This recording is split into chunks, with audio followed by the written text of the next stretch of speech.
Marwadi go back movement తెలంగాణలో రాను రాను ఊపందుకుంటుంది. అసలేంటి మార్వాడి గోబ్యాక్ మూవ్‌మెంట్? జస్ట్ 2 నిమిషాల్లో తెలుసుకుందాం. సో ఇది ఎలా మొదలైందంటే సికింద్రాబాద్‌లోని మోండా మార్కెట్‌లో ఓ పార్కింగ్ విషయంలో మార్వాడీస్‌కి, తెలంగాణ వ్యక్తికి ఒక చిన్న గొడవ జరిగింది. ఆ వ్యక్తి ఎస్సీ కమ్యూనిటీకి చెందిన తెలంగాణ వాడు.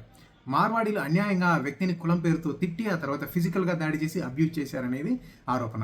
సో అక్కడి నుంచి మొదలైన ఈ ఇన్సిడెంట్ చినికి చినికి గాలివానై పెద్ద స్థాయిలో ఏకంగా మార్వాడి కమ్యూనిటీనే బాయ్‌కాట్ చేయాలి అంటూ ఒక తీవ్రమైన మూవ్‌మెంట్‌గా చెలరేగింది.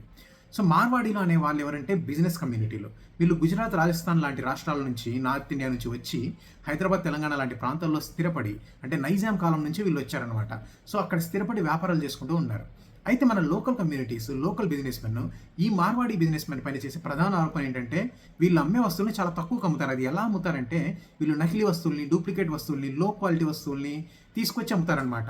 సో దీనివల్ల తక్కువ రేటుకి ఇస్తారు కాబట్టి వీళ్ళ బిజినెస్ ఎక్స్పాండ్ అవుతూ ఉంటుంది. సో ఈ విధంగా లోకల్ వాళ్ళ బిజినెస్లు అనేవి దెబ్బతింటున్నాయి అనమాట. సో అంతేకాదు వాళ్ళ షాప్స్లో, వాళ్ళ బిజినెస్లలో వీళ్ళు కేవలం మార్వాడీలను మాత్రమే ఎంప్లాయ్ చేసుకుంటారు. స్థానికులకు ఎటువంటి ఉద్యోగ అవకాశాలు ఇవ్వరు. సో ఈ విధంగా ఉద్యోగ అవకాశాలను సైతం వీళ్ళు దోచేస్తున్నారనేది లోకల్ కమ్యూనిటీస్ చేసే ప్రధాన ఆరోపణ. సో ఓవరాల్గా ఈ గో బ్యాక్ మార్వాడి మూవ్‌మెంట్ అనేది మంచిదా కాదా అంటే దీని పాజిటివ్స్ ఉన్నాయి, నెగిటివ్స్ ఉన్నాయి. పాజిటివ్స్ ఏంటంటే స్థానికులు, స్థానిక వ్యాపారాలు లాభపడే ఛాన్స్ ఉంది. ఇప్పటిదాకా స్థానికులకు అన్యాయం జరిగింది అనుకుంటే దానికి సొల్యూషన్ వచ్చే అవకాశం ఉంది. అంతేకాదు లోకల్కి ఎంప్లాయ్మెంట్ అవకాశాలు అనేవి పెరిగే అవకాశం కూడా ఉంటుంది. అయితే ఈ గో బ్యాక్ మార్వాడి మూవ్‌మెంట్ వల్ల నెగిటివ్స్ ఏంటంటే ఈ విధమైన మూవ్‌మెంట్స్ బిజినెస్ స్పిరిట్‌ని దెబ్బతీస్తాయి. ఎవరైనా రాష్ట్రంలో పెట్టుబడి పెట్టాలంటే ఆలోచించాల్సిన పరిస్థితి. మన దేశంలో ఎవరైనా ఎక్కడికైనా వెళ్ళి అక్కడ నివాసం ఏర్పరచుకొని అక్కడ వ్యాపారం చేసే హక్కు అందరికీ రాజ్యాంగం ఇస్తుంది. అంతేకాదు మన తెలుగు వాళ్ళు వేరే ప్రాంతాల్లో ఉంటే ఇటువంటి ఉద్యమాల వల్ల అక్కడ ఉన్న తెలుగు వాళ్ళకు కూడా ఇబ్బంది కలుగుతుంది కదా.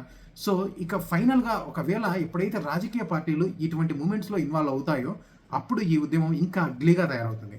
సో కాబట్టి అక్కడి దాకా వెళ్లకుండా ముందే సొల్యూషన్ రాబట్టుకోవడానికి మనం ప్రయత్నించాలి. సో దీనిపైన మీ ఒపీనియన్స్ కామెంట్స్ రూపంలో తెలియజేయండి. Thank you for listening.